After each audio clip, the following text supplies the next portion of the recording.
From We Are Spectacular, this is the Spectacular Marketing Podcast, a podcast about everything brand, marketing, digital and social for the food and drink industry and beyond. I'm in platform 9 today in Hove Town Hall, so within spitting distance of the superstar YouTube blogger Alfie Days and also Zoella, so always quite exciting to be near them. So never had the pleasure yet, but hopefully one day I do.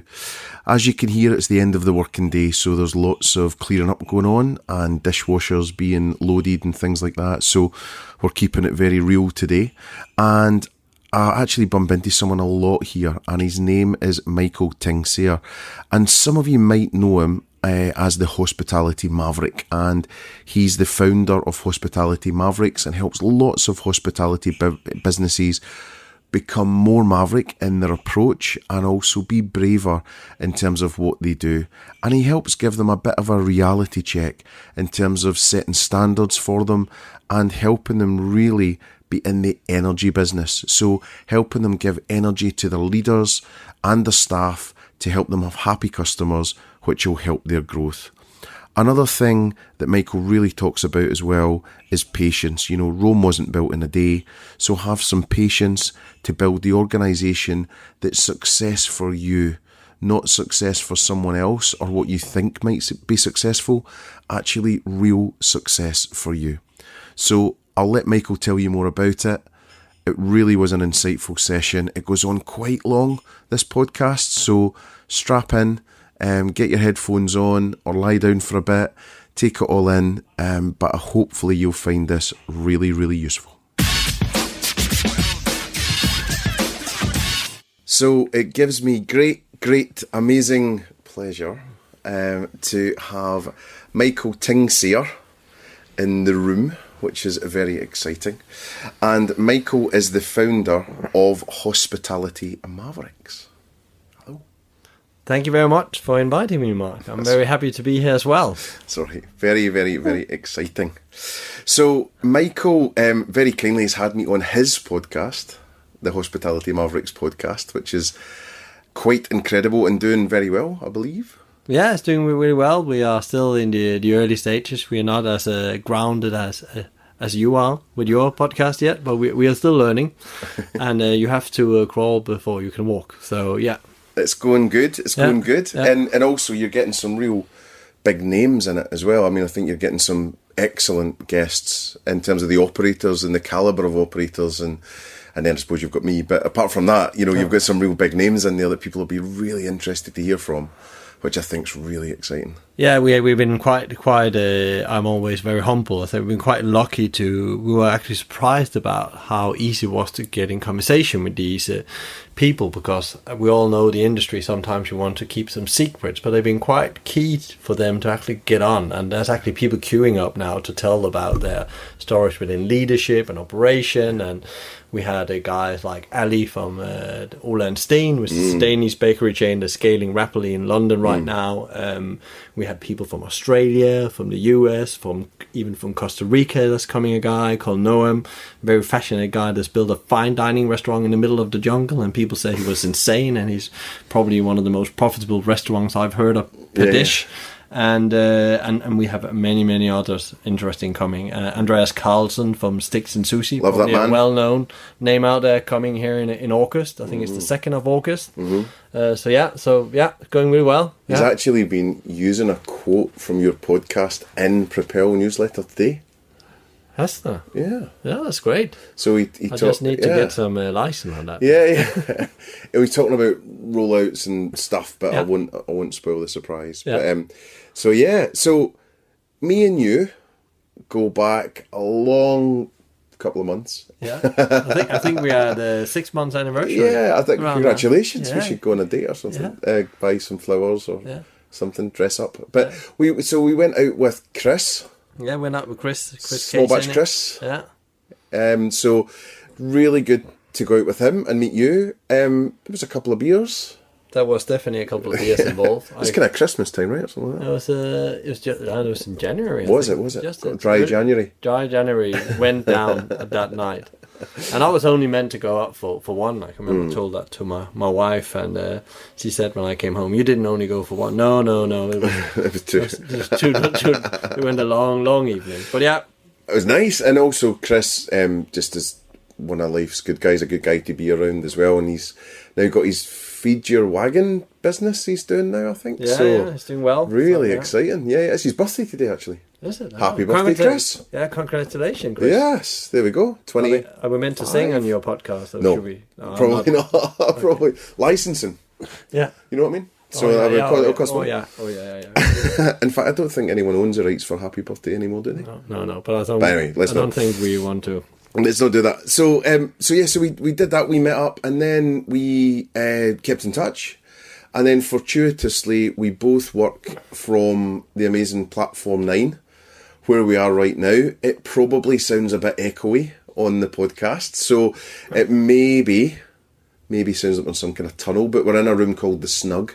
Yeah. And for you social media fans out there, above us is Zoella, the Instagram superstar. So she hires the whole floor upstairs, I believe. So I think there's secret entrances, and we're not allowed to meet her or any of these things, I don't think. No, I've heard that as well. And there's also pigeons and seagulls living on. All right, okay. So, yeah. Are they on Insta? Maybe, yeah.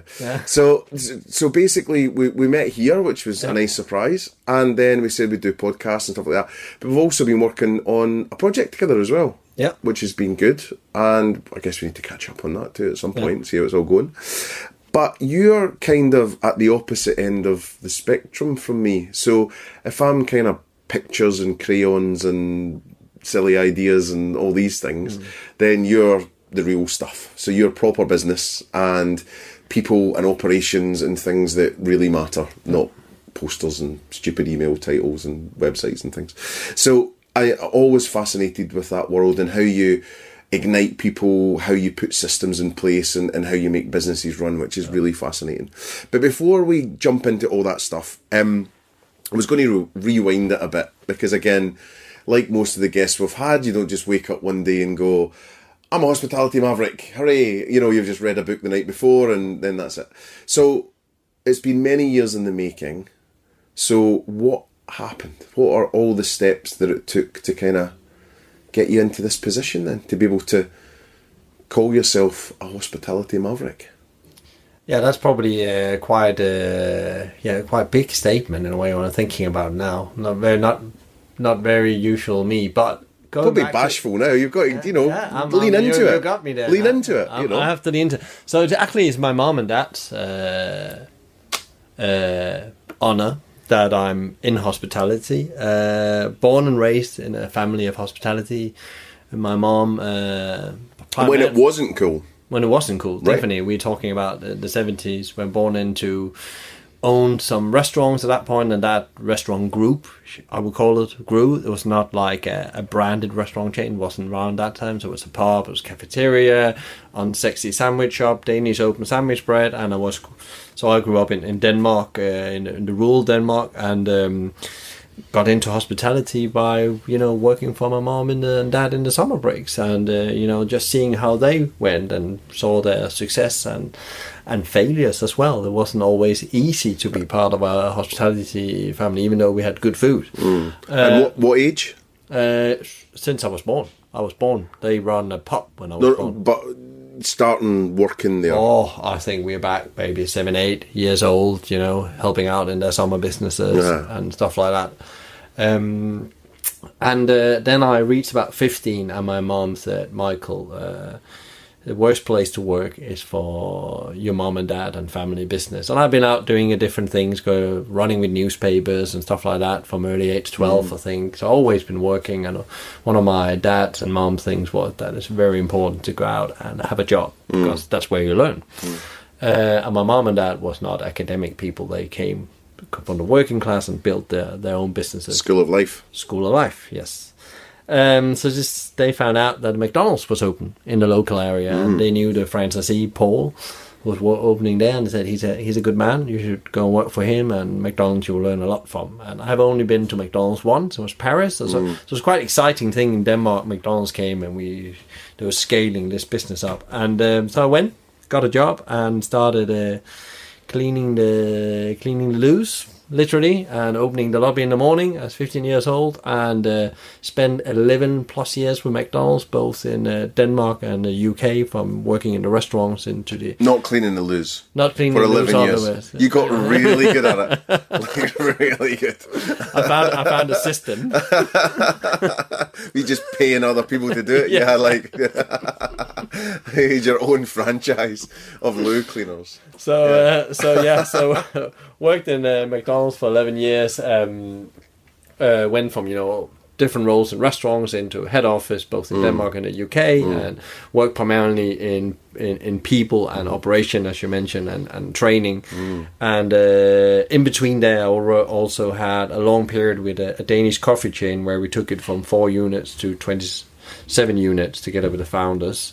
Which was this? That was back in 2002 to 8-9. What was it called? It was called Kong Cafe. It doesn't exist anymore, unfortunately. But it was quite a big thing in Denmark at that time. And worked with the founder. One of the founders was the Danish champion in making coffee, or barista. So it was comparable to... Was there anything here that was comparable to? I would say it's tough to do comparables. Yeah. You can either insult people or you can make them proud. But I would say it was the... In spirit, maybe? In the spirit, it was the early versions of Bill's. Oh, okay. Yeah, I would say. Or you can say the loungers. Right, okay. Yeah. But not a big company like that. But similar kind of things to give people a picture. And I was head of operation and people in the end of that. And since 2011, I went out on my own, and I worked started off as an interim consultant in the industry, and worked in different businesses. And over those years, I started to see some patterns, and I've always been interested in, what are the great businesses doing that make them sustainable, no matter how the conditions are in the market. So if it's a great time in the economy or bad time, what are these businesses doing? And got in. Before that, I read a lot about a book that's called Good to Great, the service profit chain.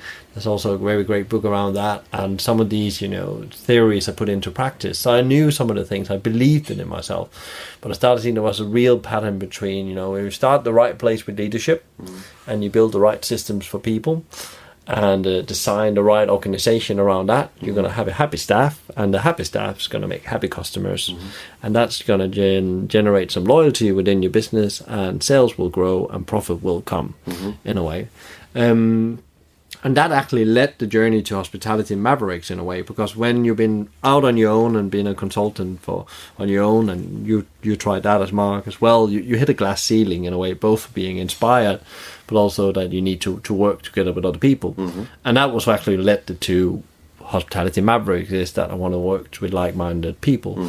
So the structure is today that we have about 7 to 8 consultants working with us on and off on project base, and they are not employees of the company, but they're associates, and we work on these different tasks to go out and solve challenges without in operations on hospitality organizations of small and big sizes. So that was how the story was. And how many regular employees do you have? What's the team there? So we're probably a core team of 3 to 4 people, depending on season, and we often have an intern from Brighton University working with us as well. That's good.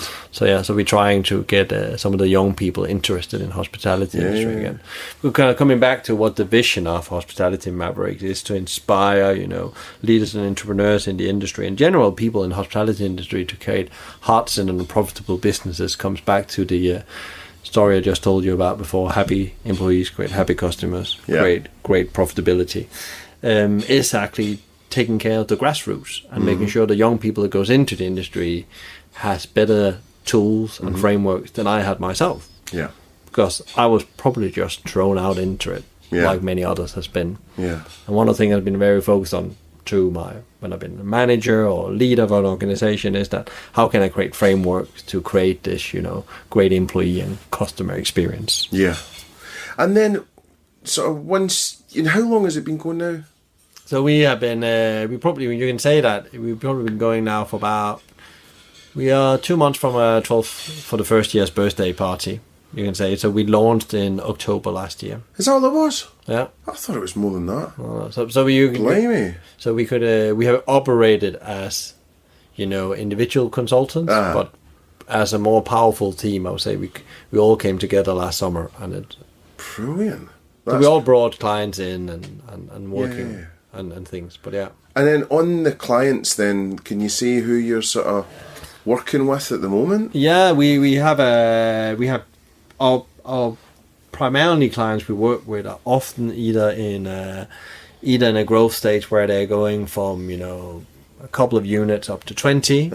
We also have worked with a couple of bigger organizations. To name drop some of them we've been working with recently, we work with a local company called the Real Eating Company down here in Sussex, small cafe chain with I think they have 7 units, and we're also working now with an international brand called Salad Box, where we're helping them of the operational transformation of going from one market to they come originally from Romania, been very successful in Eastern Europe, and now going into the UK and Ireland. And we're helping with that launch and getting their franchise. It looks really smart, by the way. Yeah, I saw it on LinkedIn. Yeah. I saw it when you liked the post, so I saw it because you liked it, Yeah. And I was like, "Ooh, that looks nice." Yeah. So they're definitely onto something. So we're helping them translating their operation model into the UK and Ireland, which are two very different markets from where they come from, both from a setup point of view, health and safety, the way you set up your management, staff, food cost, employee cost, all the 20 million things you need to be on top of when you set up your operation. So that's some of the operators we're working with. Yeah. And then in terms of your philosophy and your approach and all these kind of things then, so you've talked about the happy equals growth. Yeah. What else then? So, someone comes to you with a project and, what's the deeper, sort of philosophy and then the application and how you approach it on a practical basis? So to take that down, so that's very, also what I call the fluffy stuff. But this is the philosophy, and then we take it down to there's like 3 areas you need to master and control to be successful in hospitality, I know. So it's all about standards. And in general, in your life, you can apply this on your own life as well. Yeah. It's about the standard of leadership you deliver, the standard of operation systems you put in place, or system to manage your organization, and then it's your commercial skills, the standard of commercial skills. And when those 3 unify at the right level, you will have consistency across your business. Either if you are 3 or 100 or 1,000, it doesn't matter. Those are the 3 areas you need to control, and that's a bit on the journey I've been on and I experience on my own body, and I can see now. So they are practical, the 3 areas we work with. Then that translate down to everyday language. Is most of all is often strategy and organizational design, helping people to get the big pictures of that, because you need to understand where the gaps are before you start fixing things. Because often we see that we go into a project and people say, "This is the problem, can you fix it for me?" And we often say, before we start working together, let's do something. We often do what many people call a strategy day. We call it a maverick assessment, where we go in and we meet the leadership team and we try to go and visit restaurants to really understand this business, both from a customer and an employee and leadership point of view.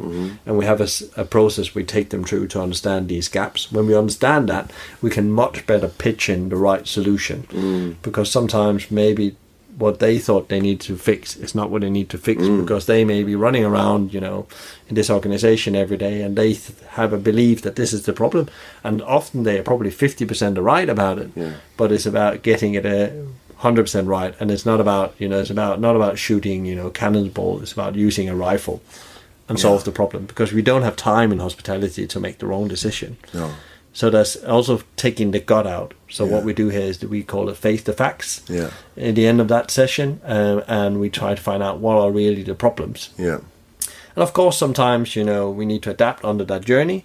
But then we go in, after that, we agree on what, the scope of the project is. And then we go and implement and do the change management. And that's here where we really, from the outside, come in and do something different. Is that we have so much different experience in the industry, from casual dining, quick service restaurants, to to traditional pub running, that we can put the right person on this project. Yeah. So we have more than 150 years experience in the industry collectively together, also hotels for that sake. And we put the right person to help with that change, because what you do is, as a manager, is constantly doing change. And I've never seen any industry where you're doing so much intense change in an operation that's so, fluid. You have people, you have food, and actually it really helps them to have a framework. So we coach and mentor them, and sometimes we go more interim into the project as well, say that we are part of the organization for a limited time, but we're going to hand over the keys to you guys, or the operation model. And when we got that blueprint right, then they can run with it themselves. And do clients have any resistance to that though? The assessment bit? Just all of it, because, for example, with us in our world, we get projects like, we really want to be relevant, or we really want to, change what we do, or we want to do, and when it comes to it, they really don't. They want a quick answer that's not going to cost much and is going to be no hassle. Yeah. Understandably. Yeah. By the way. So to get that amount of autonomy that you're talking about, it's a lot of trust, isn't it? So, and that's also why we do the first one, which doesn't have a massive cost for them. It's the first, the Maverick assessment will actually give you an understanding, could we work together? Right. It goes both ways. Yeah. Does it work for us? Does it work for you? Because we can't do the transformation. It's just going to be a tick box exercise. And I've, been part of that myself, and, done things where, in a way, you're just satisfying things for the sake of it. But you're not really making a transformation. You're not making a better employee and customer experience, which is all about. We need to care more about that. I think we had conversation before, well, where is have we forgot to care about things? I think that was the conversation we had when I interviewed my podcast. And that goes both from food to employees to customers, and I think that's really important for us. We work with a team that really wants to do that. And that's what we look at as well. I'm not saying it's perfectly all the time. Sometimes also you need to get some things done before you can get to that bit. But I often believe if you start, no matter what you do in life, the slide edge approach, that you start small and then you build trust, because trust comes from results. So if we can deliver results very quickly within that, assessment, the first bit, which is normally a 2 to 3 day engagement, depending on the organization, and can't deliver any tangible things that you really can use to move your business forward, then it's probably not the right thing for you, or there's something not working, and then we shouldn't go forward with it. And then it has had a little cost for us and a little cost for you. And we tried it out in a way. So, but it started from the starting point is that you need to believe that you put people before profit. We're not saying the profit is not important. But if we haven't put that people engagement I talked about for happy employees in front of it, it's going to be very difficult to achieve the other things. But many of the problems we see that's great in hospitality and has actually come from that the lack of understanding how we basically fix things. There's a lot of firefighting. And I think that's a challenge across the industry. And I've been part of that myself. And that's you only learn from your own mistakes, don't you? So. And why is the firefighting? Is it because it's under-resourced and under-invested? I would say if you look at what's happened in the last 10 years, there's been a lot of money around. I think it has been the speed things has to happen in. And that you're trying maybe to scale concepts sometimes that will not work in any location. So there's a lot of, it's been all about opening stores and not so much about thinking about designing and managing the right way of scaling the business. I think there's a lot of people that's actually talking about this right now in the market. I can hear many of the senior leaders talking about we need to find a different way to scale our businesses. And I think Taco Bell in the US is perfect example of learning that many years ago. They're probably one of the best when it comes to operational design. They find out at some point 10 years ago, the way we scale our business is not working. We can't do what McDonald's did, because many is trying to copy McDonald's in a way. And they went out and said in the suburbans, we need to have different restaurant concept. So the core feel and the tacos and all the Mexican stuff works, but maybe we need to have beer and tap in this place. Maybe we need to have somewhere called a range of desserts, and property prices here doesn't work with the traditional design manual. We need to create that. So understanding that you can still scale your business, but it has to happen in a slower pace. with respect for the local community and what works. What works in Brighton would not maybe work in Edinburgh. Yeah. And the same the other way around.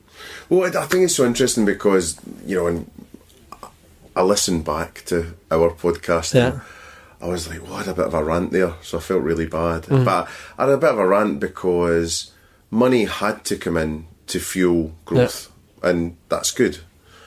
However, a lot of the money that came from people that had no real knowledge of the restaurant industry, and they just wanted fast growth. So it's a bit like, because you drink beer doesn't mean to say you're a brewer, so it was a bit like coming in and basically just throwing money at something. I want more open here, do this, do that, and then that's maybe why we're in the state that we're in, and it was sort of ironically greed that fueled it. So many people made sort of annoying decisions and wrong decisions because of certain things. So it's just been it's been that. And also what's interesting, you're talking about standards, and I think it's just important as well with standards not to lose the emotional bit. So the concept of love and but all this is important, and that comes into some standards as well, belief systems and purpose and all this. But what happened was my wife Pamela, she went out to a famous Italian place on Friday night in Brighton, and this is the way that it goes, right? And this is how easy it can be just to lose it. And it was a death of 1,000 cuts. 7 of them went out for dinner, and this has nothing to do with your concept or brand or all these things. It was just that out of 7 people, 2 people had a good meal and 5 people had a okay meal. Okay, it wasn't terrible, but it didn't live up to what they were wanting. The pizza was bland, the truffle and someone else pasta was bland, and they were just a bit let down. And as a result, they're not going to go back there in a hurry. It's not that they hate it. It wasn't that there was glass in their food or anything like that. It was just that. And then she's told me, and then how many people are they telling? And then it's just, and it's almost worse that they didn't have a crap meal. They had a disappointing meal. And it's almost like falling out with your other half. You would rather they shouted at you than were disappointed in you and just were quiet with you, and get the cold shoulder. Because no one's going to go on, I don't think many people are going to go on TripAdvisor or any of these to go, that was just a bit, it's a bit meh. Whereas if it was shocking, at least you can, engage with someone because they've, said their opinion. And then times that by everyone that was in that restaurant that night, times that by 7 days a week, times that by a year. That's why people are in the situation they're in. Yeah, and I think you're spot on. That's a very good way of saying it. And I think it's a bit like the energy. So we work in the industry that's an energy business.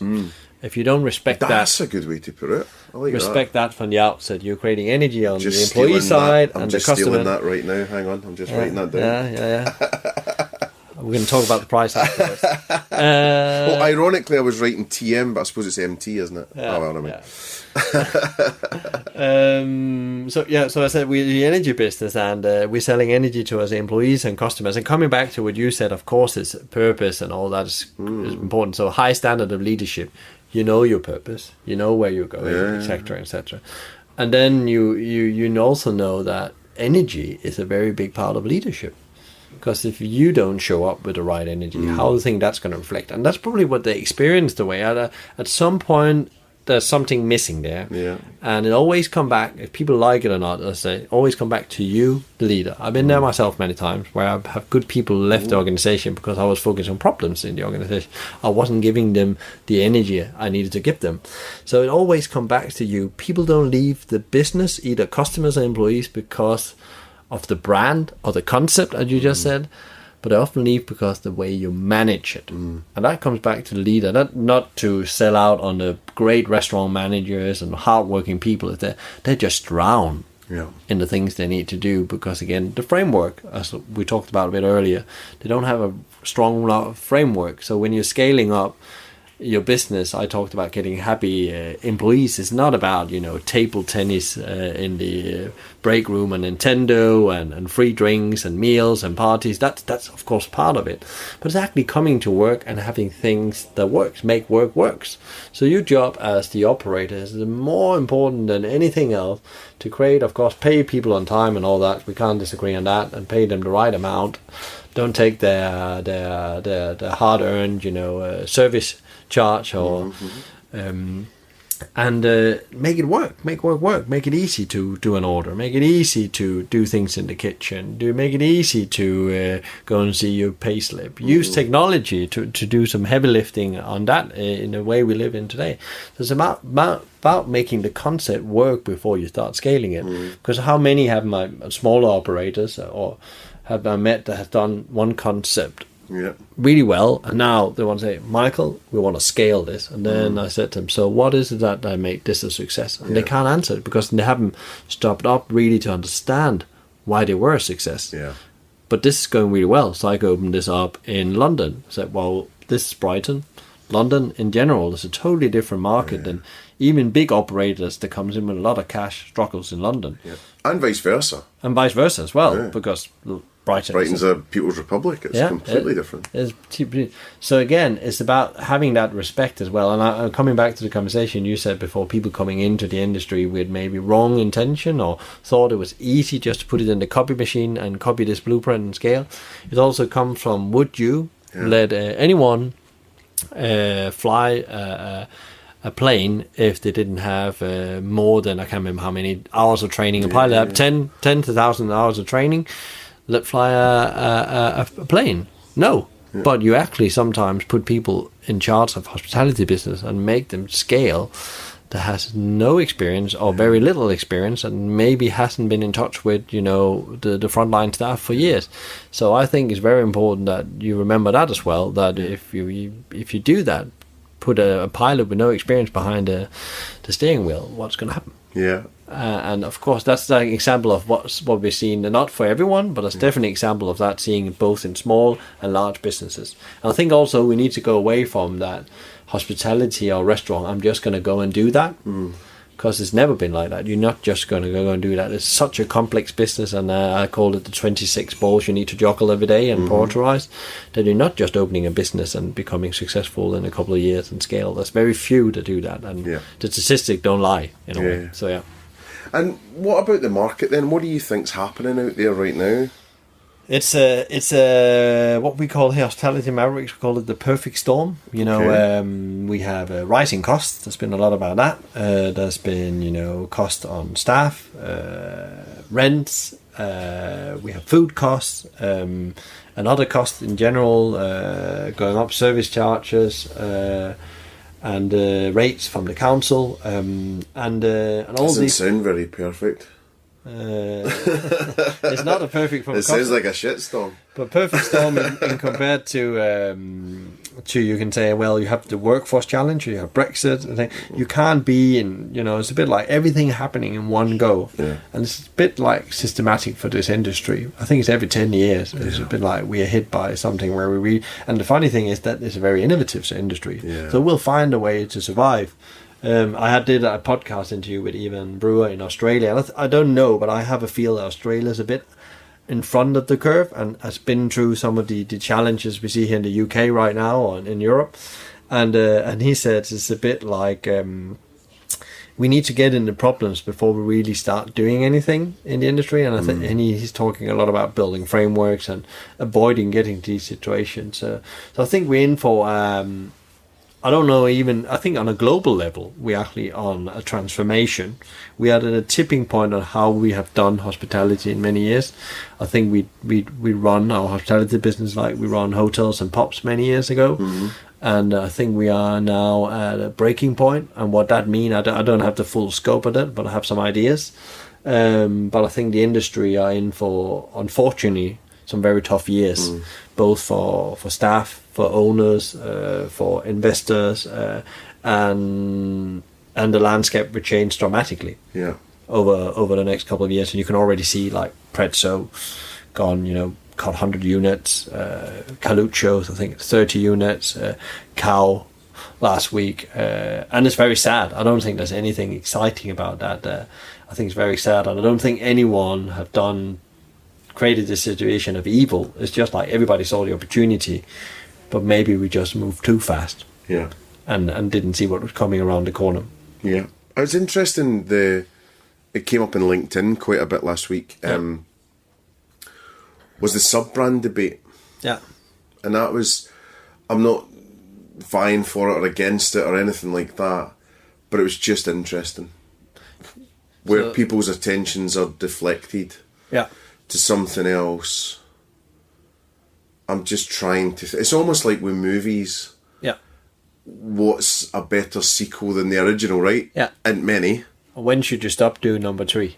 Empire Strikes Back's probably better. Yeah. Maybe better for a movie than Star Wars, maybe. Yeah. And Godfather 2 probably is better. Yeah. But name a sub-brand that's better than the mother-father brand. Yeah. Tough one, isn't it? I think also if you look back in history, so I was in McDonald's when I'm Loving It campaign. That was revitalizing the old McDonald's. We are a burger company. Yeah. We're not a pizza company. We're not a hotel company. We shouldn't probably own a lot of other brands than our own. And I think that's what probably will happen in general for the industry. I think it's a very good point that many have maybe tried to. We did this really well. Let's just try and see if we can conquer a similar market. I don't know, but it's difficult to be good at multiple things. You have to do one thing well. Yeah. I often say, and do that really well. Yeah. And keep on focusing, keep on innovating. And I think Danny Meyer is very focused on that. He says that I think he came 5 years ago and said, I have to be very careful now. We've been successful with Shake Shack. It doesn't mean that we can take all our concepts and do that. That was a one-off maybe. Uh-huh. And I think Danny Meyer has got it really right. If you look at his hospitality business, very diverse business, but he has, great location where he's done different things, jazz clubs, museum, restaurants, and so on. And I think he's one of the guys to look at, and how you maybe get some of the ingredients right. And he's also, as I see it, a true maverick with putting people before everything else first, because then it's much easier to deal with all the other things. But I think he's done all right. Yeah, he's done all right, I would say. Have you seen? He's done a wonderful vodcast podcast both with Gary Vaynerchuk. Yeah, I love very that good one. Yeah, very good, and he tells off Alexa. Yeah, he tells saying her. she needs to eat out more, which is quite fun. So that was quite cool. Anything else bothering you about the market out there? What else? Or delighting you? What's making you happy out there? I think bothering. I don't think it's bothering me. I've been a bit concerned for some years about how because I think many of the things that happened in the last couple of years, there's been quite some things in the media about how staff are treated and how to have a career in hospitality.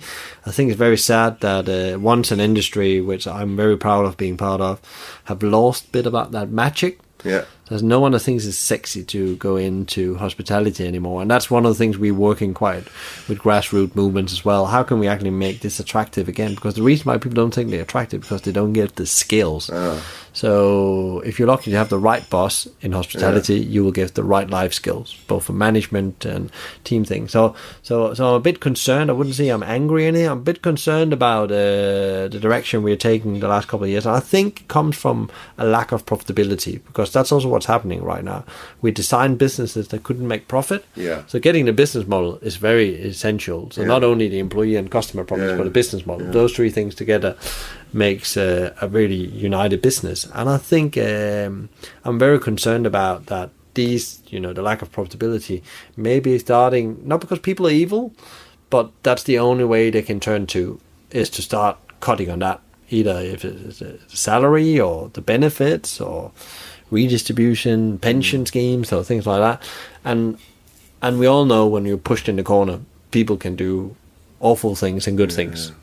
And I think we need to come back to a bit about, we need to remember what it's all about. It's about food, people, and customers. Yeah, and that's the core thing in the industry. And I think we need to remind ourselves about that when we go through the difficult times, that to create a thriving industry, we need to excel on those three.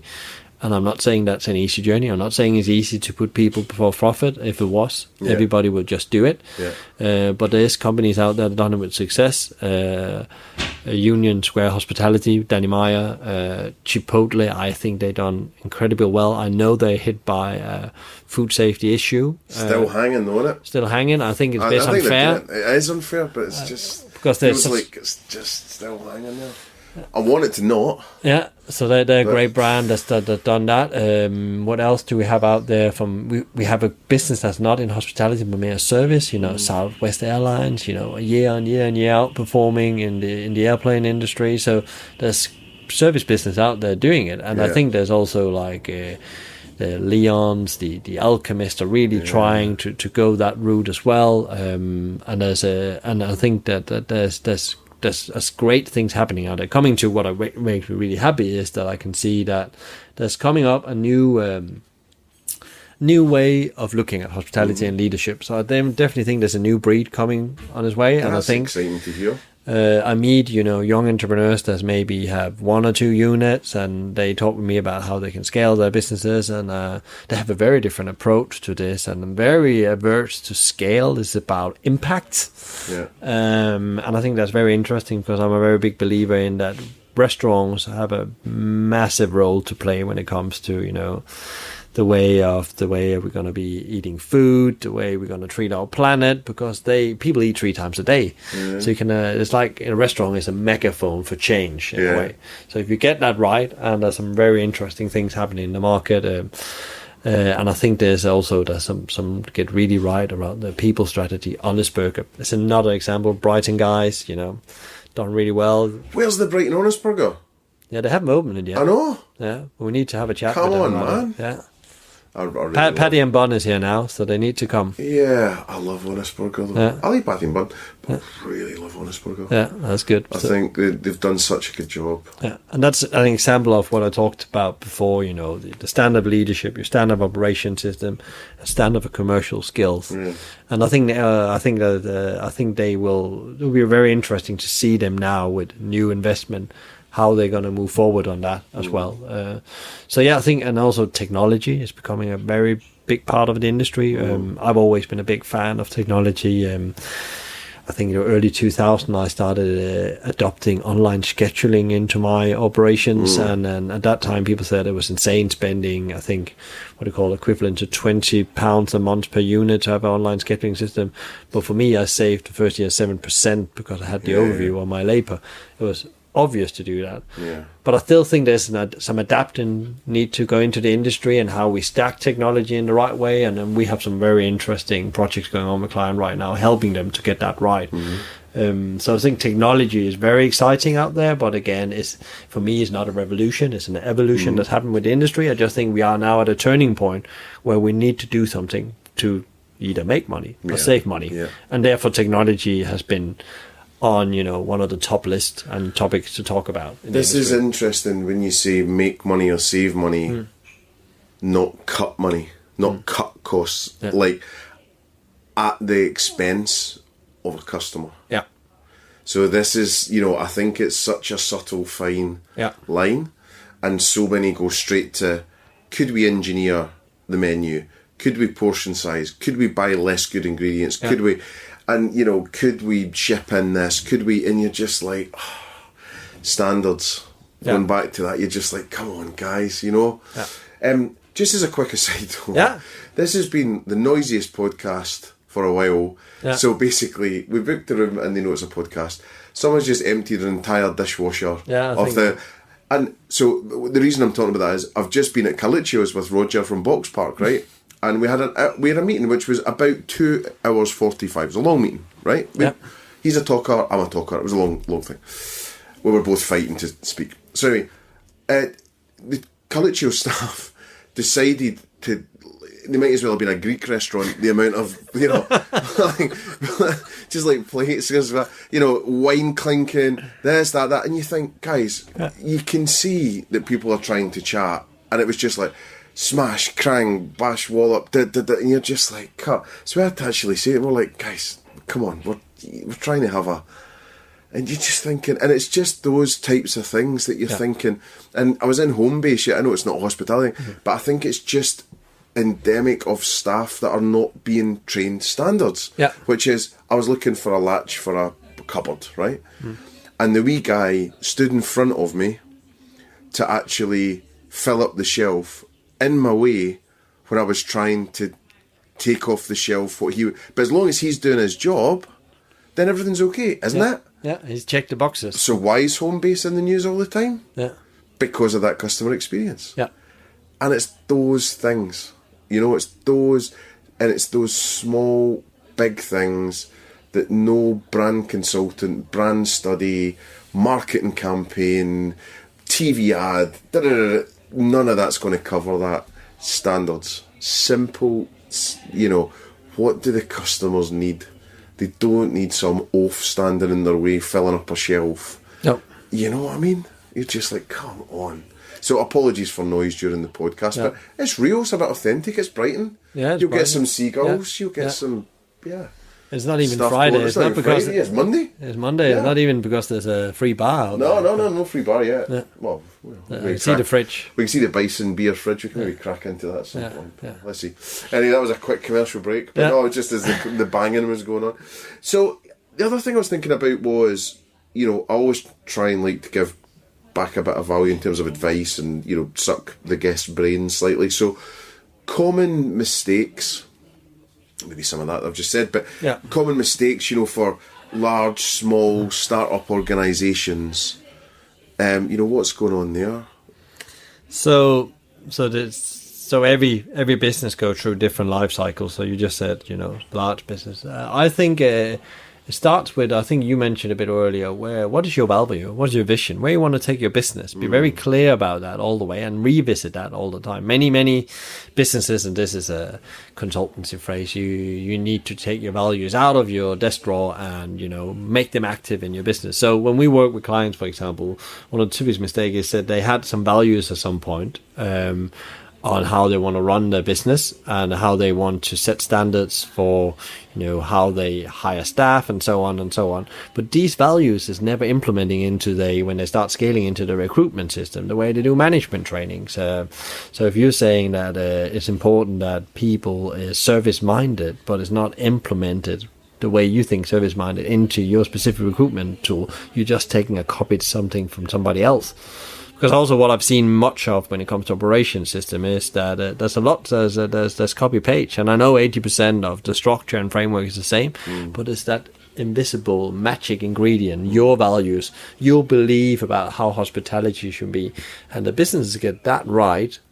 They do really well. So that's one of the must do's, I think, to get a business really recession proof, as I call it. There will be recessions or downfalls in your business over years. It's never going to go up.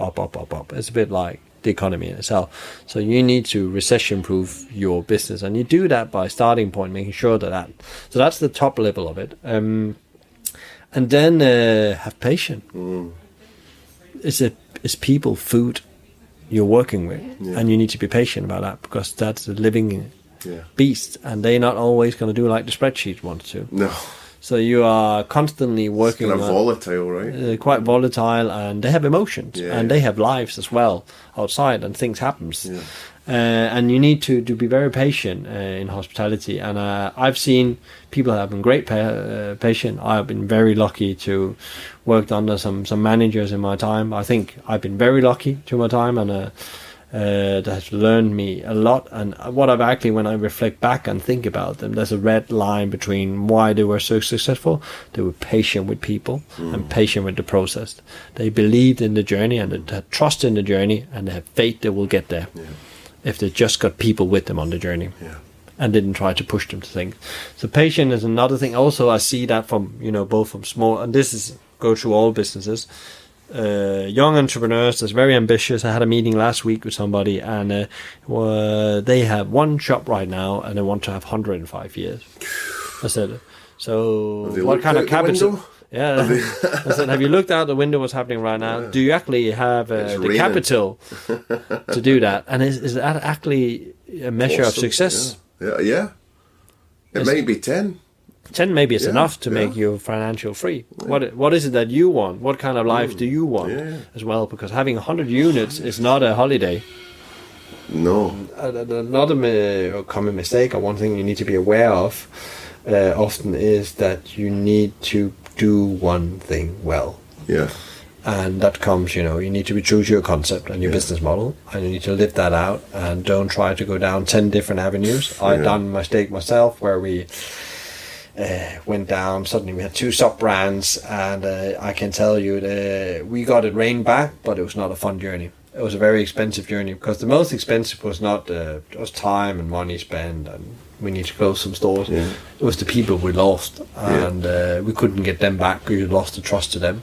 So our core managers that really drove, the employee engagement and productivity, and really powerful results, and we lost significant revenue over a year because of making that choice. And I don't think we talked about that time we're not ready. Today I know we were never ready, and we should never done. We should stay true to our original idea and concept, where scale that out, and seen that both in McDonald's and in a smaller business now. I see the power of that. So to be true to what you are and live it out. And I think Chipotle is a very good example of that. McDonald's as well. And also, Shake Shack. I think also you see Sticks and Sushi. We talked a bit about them in the beginning of the podcast. I think they, Andreas, he corrected me on the podcast and said, Michael, we are not scaling our business. We're opening one successful restaurant at a time from the bottom up.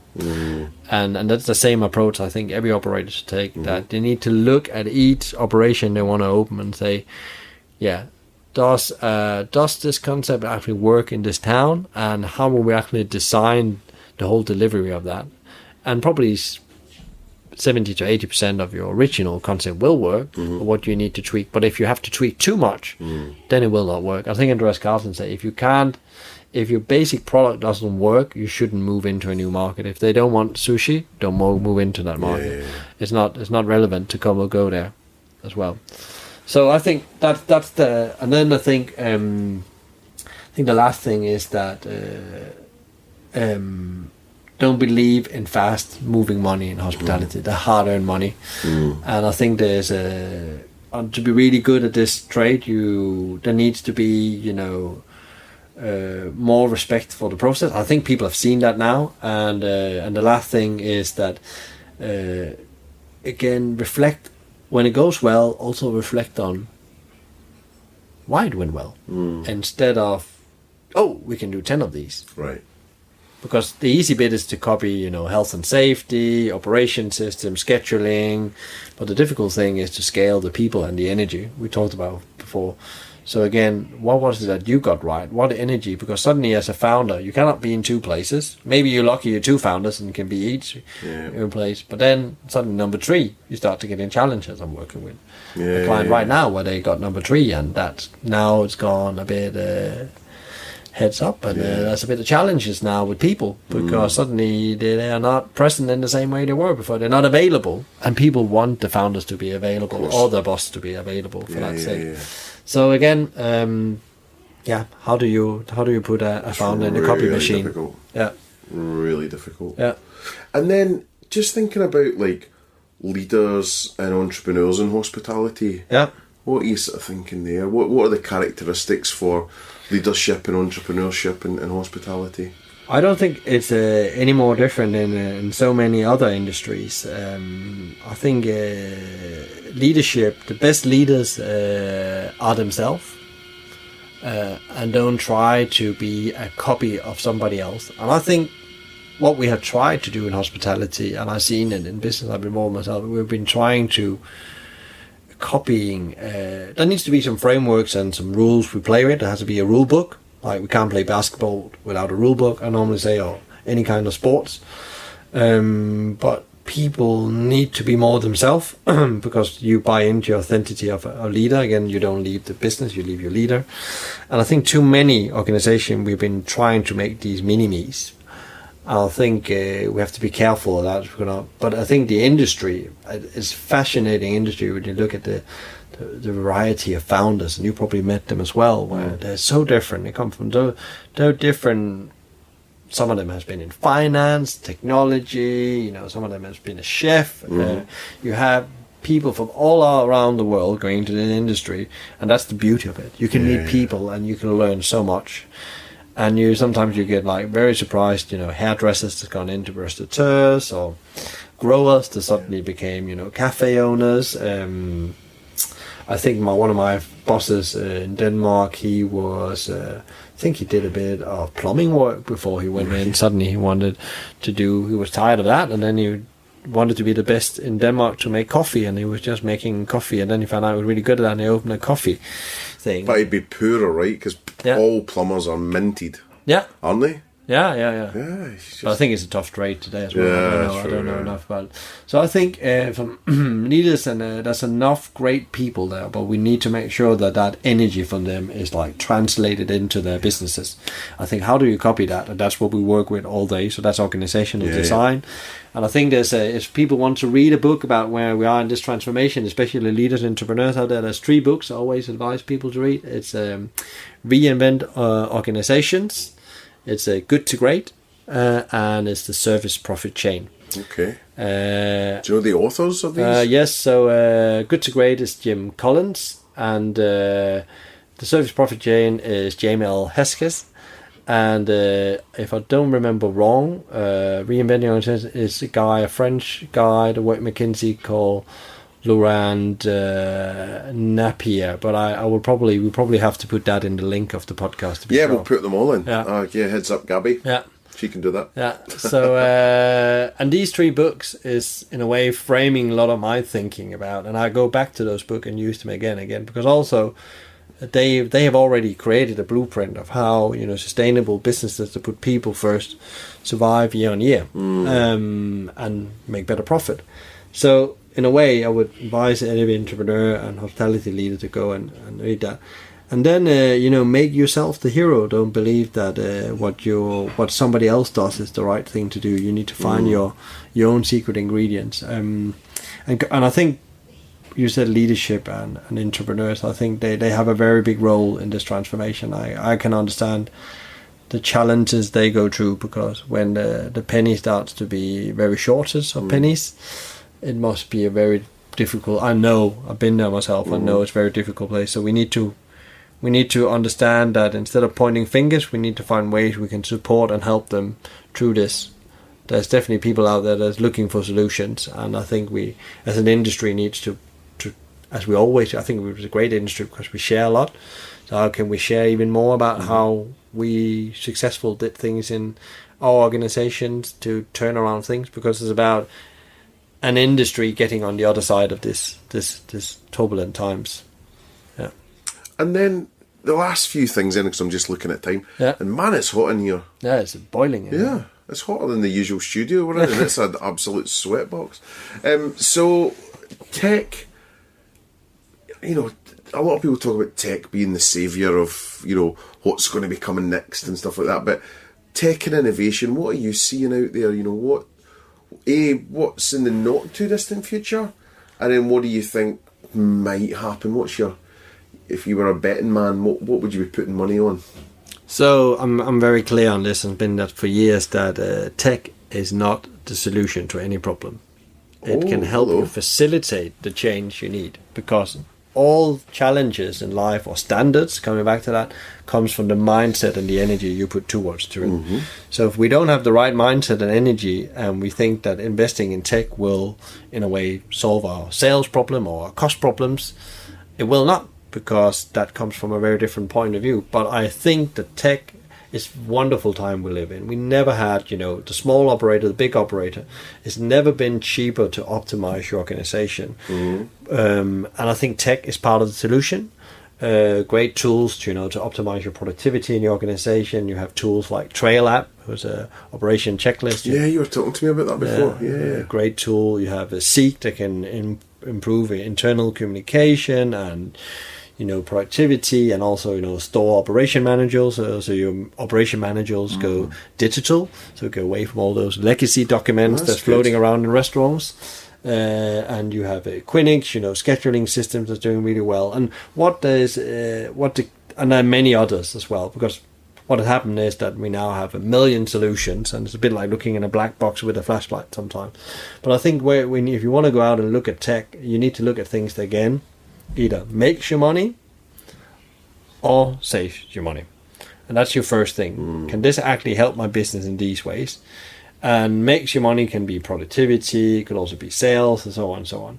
And then you need to look at, is it actually built by people from the industry? Do they actually understand the core problems in the industry? Do they have any manager experience? Have they actually stand with these problems themselves? And I think you have to look at things where That's interesting. Because I get shown a lot of these kind of things, and it's not usually from people within the industry, but then they're looking for me to give it some kind of papal nod. Yeah. Or they're looking to retro it to fit. Yeah. And it doesn't really work. No. I think it's really got to come from within. Yeah, because you need to understand the problems. Yeah. So often, many of these tools are built to sell into the senior management team. The senior management team, that gives sense from a theoretical point of view. That looks right, but it's not actually built by people that's been out by the frontline employees. And the implementation of it happens by the frontline employees. If they don't take that on board, tech is not going to create the change you want to do it. But I think tech is an amazing opportunity right now. If you choose to write tech and stack it in the right way, you can use that to change things within your business in this, perfect storm, as I call it. So we often advise people to use some kind of tech compared to some of the strategies they need to implement to do some short-time optimization. So I think tech is great. It can help you improve the employee and customer experience. It can automate things and take away tedious tasks from your management. I think that's probably one of the biggest gains. And it can also help you boost the customer experience. Yeah. There's no doubt about it. We've already seen that on different platforms that helps with that. There's also platforms that's not third-party platforms that I think that actually maybe are damaging your business more. They may be taking business and data and insights about your business away from you. And I think you're handing over them a future business more than you're creating your own future business. Yeah. So again, being careful, and it's like anything else, select in the speed that you can follow as well, because I was sitting in a group of a network group where we talked about technology, and there was a conversation about, it's not about how many apps you can put into your operation is going to be a success of it. Yeah. It's how that app actually fits with your core business strategy and where you are right now in the life cycles. Because it works for McDonald's. Kiosk is a brilliant thing for McDonald's because they're ready for it, but it doesn't mean that every quick service restaurant are ready for that. Yeah. And I just had a conversation out with one of our clients as well. Said, that's great, but you are 20 years in the life cycle behind. Maybe you're going to speed up, and maybe kiosk is not the right thing for you guys. Maybe the personal interaction is more important, because people go to McDonald's with a different expectation. Yeah. So it all has to come together again. And it's quite a mature thought as well, because again, we get asked a lot. You say it's a website build, and we'll say, to be honest, you'll be fine with concrete or WordPress one, but they want Magento, and they want to buy the big thing, and you're like, you don't need Magento. No. You're buying, it's like, I don't know. Even a car example's not a good one. Well, it's like buying a 20-bedroom house, and there's, you're a single man, and it's like, well, that makes sense. So, well, unless you're Hugh Hefner, something like this, So you're just kind of going, what's going on? So I think, I think there's a lot of that. Just, there's the ego thing, which is just like, I need that. And it's like, you don't really need that right now. And you could save yourself a lot of pain and money and time and heartache by just buying the 1-bedroom flat, just chill. Yeah, because also I've met, a couple of people that called me and asked, so we get this thing because we have challenging in, let's say, recruitment. Because I said, well, the technology is definitely not going to change that, because it comes from a totally other place. If you can't get the right candidate, you need to dig deeper. There's no fast solution to your recruitment challenge.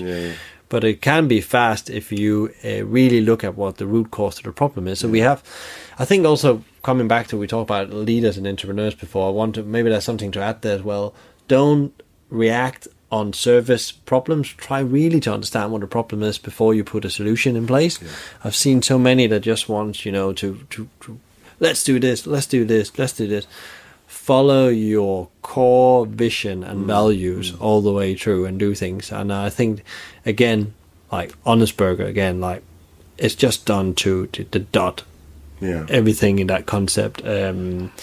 And I think there's other concepts like Chipotle, one of my favorites as well. There's no doubt about I admire McDonald's for their ability to run operations where when they put something in their restaurant, it works. So also coming back to, again, like technology can actually help you now with implementing things into the restaurant and getting out to these frontline employees. Because I think that's where it often fails from, we call it head office and HQ or the core of the business, to get it out and living in the restaurant. You talked about Pamela that's been in a restaurant the other day. There's something that's gone wrong there. Yeah.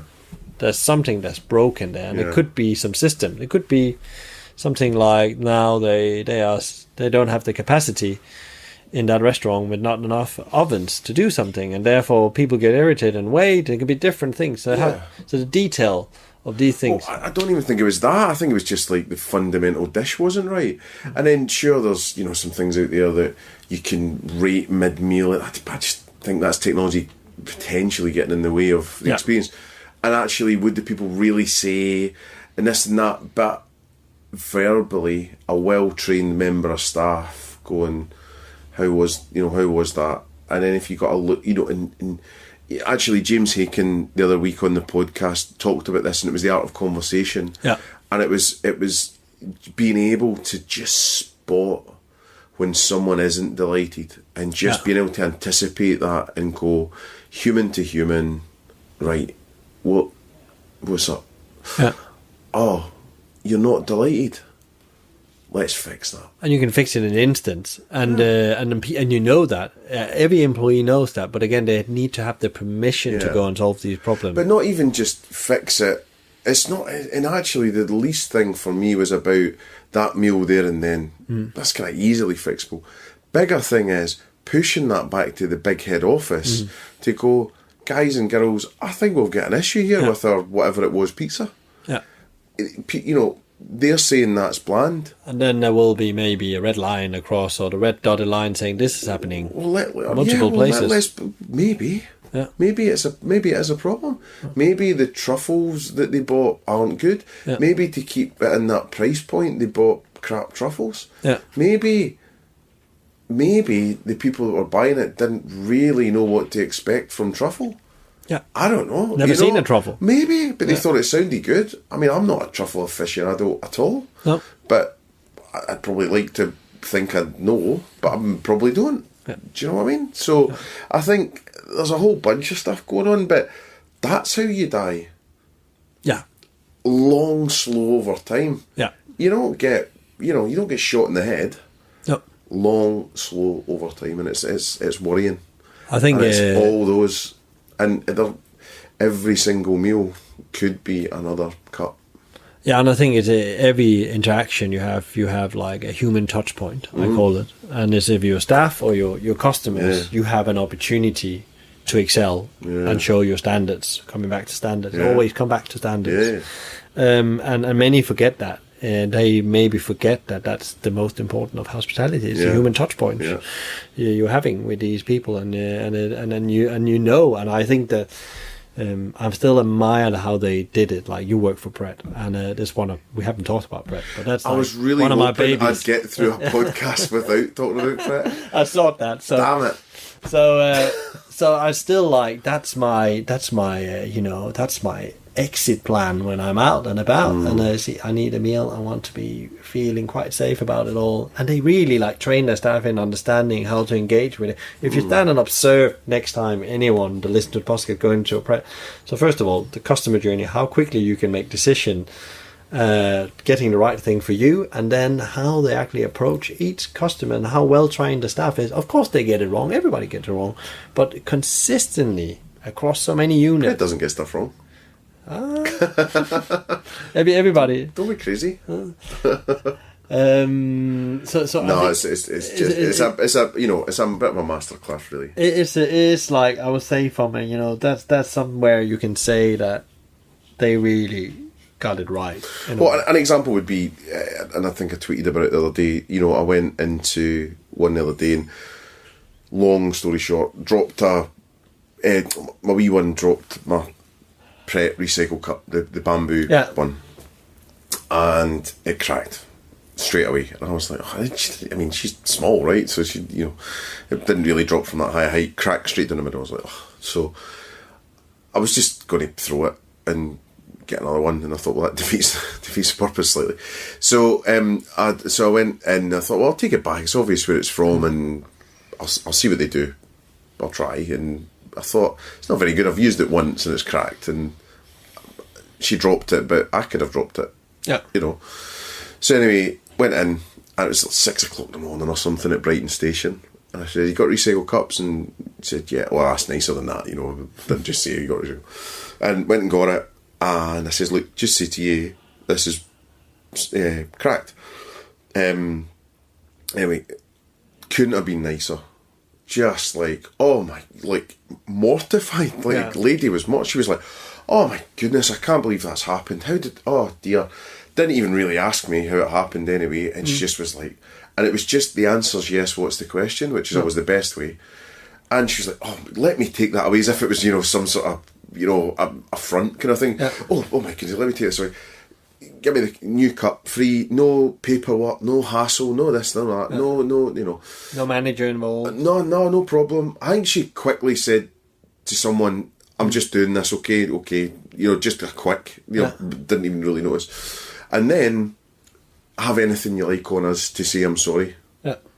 But as again, you're coming back to... It's just like, come on. How you get it right is like you need to empower your staff. They need to be available again the frontline staff.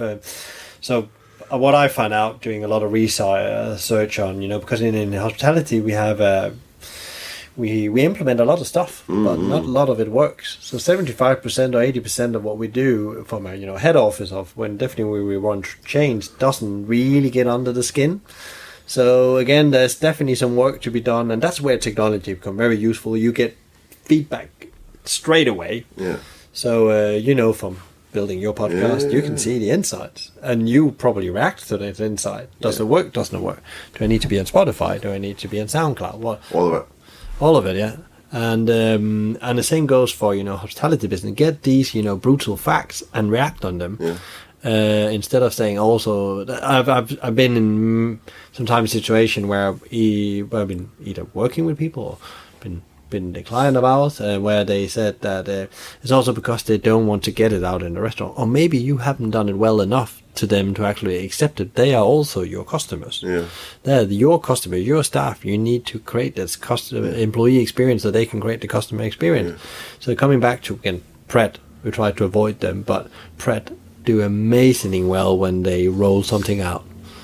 It just works. A campaign, everything, because they've tested it. A lot of hard work. A lot of hard work and a lot of and passion and time, and because most organisations are marketing a few weeks out.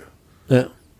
Like as if Mother's Day is that dramatically different a date. Christmas Day is the same date every year. Yeah. So is Valentine's. Yeah. Easter's there or thereabouts a few weeks. It's no surprise, No. But it seems to be a surprise. When you're in other organisations, you work with other clients, you're, oh my God, it's Easter, Good Friday, it's kids half term, and then they come to you a brief, a few, it's no disrespect, everyone's busy, but you're just like, for a bit of planning, whereas Pret's marketing team, it's like nine months out. Yeah. Veggie Pret was thought about a few years in advance. Yeah. They were talking about it.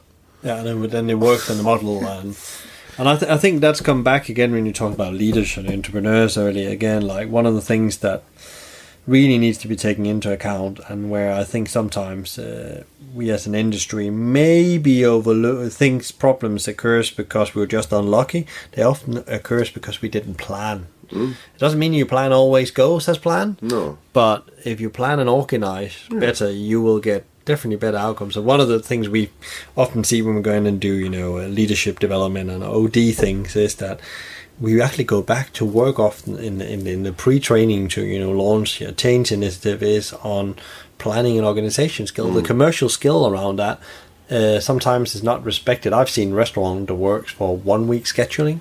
How can you operate with a profit if you don't know at least, 6 to 5 weeks ahead how your labor cost is going to be? How are you going to react to that? How are you going to react to certain changes in your sales pattern? The weather get hot, you're in a shopping mall, your sales probably going to be dreadful this summer.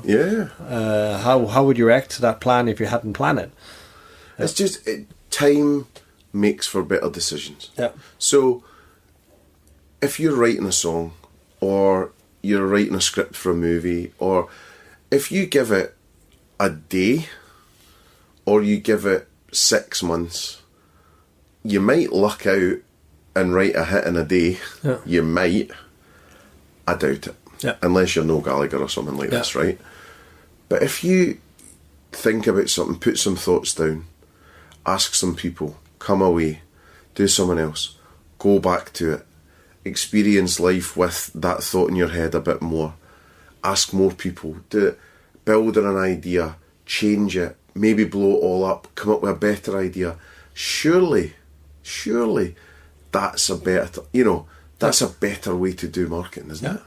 Instead of just panic. And then it's just, if it's Mother's Day or whatever it is, with a week to go or a month, or, and it's just, you'll end up with a cliche about Mother's Day and you're not going to come up with a strong concept. It's going to be an afterthought. And then I think, as you say, that marketing is a very good example of you can plan your year ahead and you can be a campaign-driven approach to that, because these dates doesn't change. They're the same every year.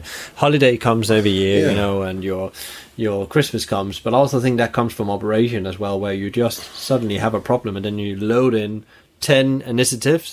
But you could actually start planning that and say, okay, we have these problems, we can actually take them in waves to solve them. We know we're not going to get to the root cause before we take one wave at a time. And people can only consume as much information as possible. And we are notorious in this industry. We put too much information out to our staff.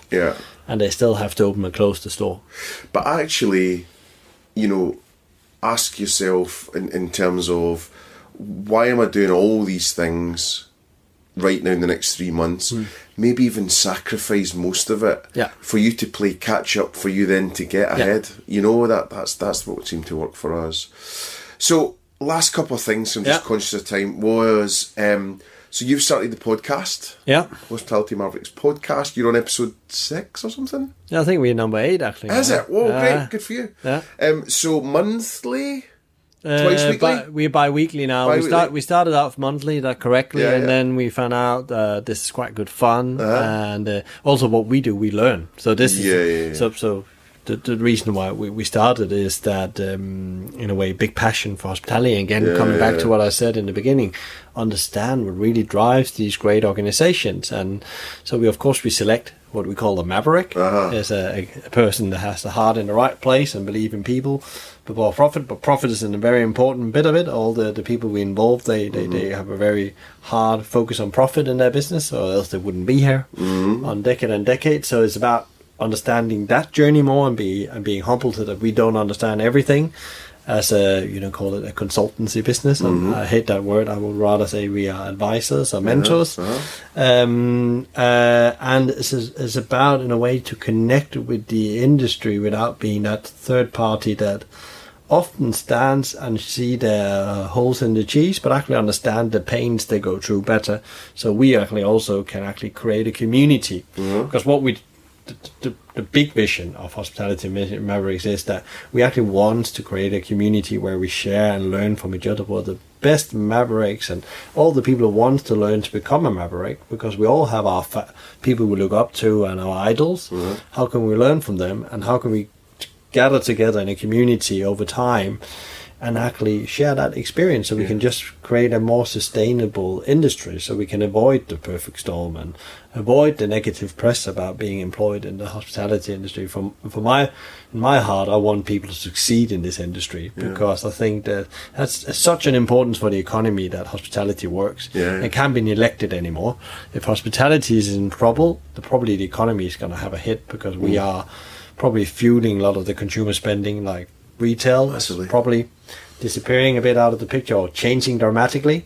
And I think hospitality is going into the same turbulent time that retail was 10 years ago. And I think we need a common place to come together. And that was why we created the podcast, because that was in a way of sharing information to as many people as possible. So it's a passion about creating heart-centered and profitable business that created it. And so that. And it's iTunes and all that stuff, yeah? Yeah. And we'll put links on how to get to it. Yeah. And, that's cool. And then the last thing was just thinking about, for anyone listening, the one step that you would advise them to take to improve their business. So either to look at happy people, happy customers, or improving their standards in whichever way, what would be your sort of one piece of advice? Be a general advice to the whole industry. Oh, it's up to you. Do whatever you like. I don't need to be anywhere. You can give as much advice you like. I think, overgeneral, I think we, as an industry, right now, we are in troubled times, and therefore we need to stop up and reflect. And there's a guy called Mr. Lincoln, the run the Civil War in the US, and he actually reached, at some point when it was worse done, he actually stopped being present for some days, and people thought he was insane, the leader has disappeared, but he needs time to think. So I think we need to stop up and try to understand what's going on in our business, so we actually can, if you are in trouble, you can understand why you're in trouble, what is it that you need to do to get out of that trouble, and maybe that is part restructuring your estate and whatever it is, but it's not cutting costs is maybe not always the solution. So try really understand where your problems come from. Do they come, where did it come deeply from? You lost your purpose on your way? Does it come from a food cost point of view? Where do they come from? Because again, if we're trying to copy the way that others in the market are, like the way Kalutra's approach is probably not the same way as the little operator again. So try to understand where you are in that journey and take time.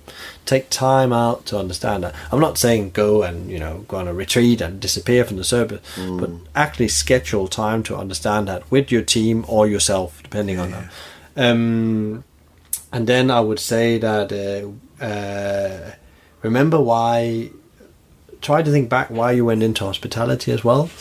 And you called it, I think in the podcast I did with you say that we maybe lost our way, we stopped caring, and try to think about how can we get that care back, and how can we be less busy, because I think everybody that comes into this industry, and I mean to say, wow, this is like a hectic industry, you're always so busy. And it's become a bit like a self-saying prophecy that we just have to be busy. We have to work 90 hours a week and stuff like that. And I know sometimes that's what's demanded, and you have to take your dent when you need to. Do you really create the productivity and the thing? And do you maybe create more burnout in your organization? Do you think? Definitely. So I think that would be the top advice. I would say right now, as where we are right now as an industry. Super. Right. Well, I think we should let you go. That's been a long, good, quality piece of podcasting. So thank you. And we'll get this up in the next few weeks, hopefully. And we'll catch up really soon. But I feel that there's definitely a episode, part, season, special parts 2, 3, 4, 5 with you in the future. So we'll definitely hook up again on the various other things you've got going on in the world, and we'll reconnect and see what's going on in the future as well. So in the meantime, I wish you well and happy summer, happy holidays, and I'll catch up with you soon. Thank you very much, Mark, and a big pleasure to be a part of it. I'm very, very humble to share this with you. So thank you very much for the opportunity. Thank you, mate. And remember, everybody out there, be Maverick. Nice. Take care, man. Thank you. Wow. I mean, what an eventful, interesting, insightful hour and 20 minutes or something like that. I mean, it could have went on an awful lot longer. So we'll definitely try and get Michael back to see what's happening with his customers and also see what else is going out there in the marketplace. And I know he's got another few ventures and interesting things going on, so he'll possibly want to share those with us as time's going on. So thanks so much to Michael for telling us how to be more maverick and also giving us some insight into what's really going on out there in the restaurant industry, especially on the operations side and in the people side and the employee engagement side. So thanks so much, Michael, for taking the time. I know you're super busy. A huge thanks as well to everyone who's just telling one person about the Spectacular Marketing Podcast and sharing that with their friends. So really appreciate that. Keep going. It's really making a big difference in terms of spreading the word and chart positions and all these things. Thanks to everyone who writes to us on a daily and weekly basis. We're really appreciating that as well. We're appreciating the love. It's really keeping us going. So yeah, cheers. It's great. Thanks to anyone who's rating, reviewing and subscribing. Big love out there for that too. And then lastly, thanks to Gaz, Gabby and Mihal as usual for helping put together the Spectacular Marketing Podcast. I'm Mark McCulloch and this was Spectacular.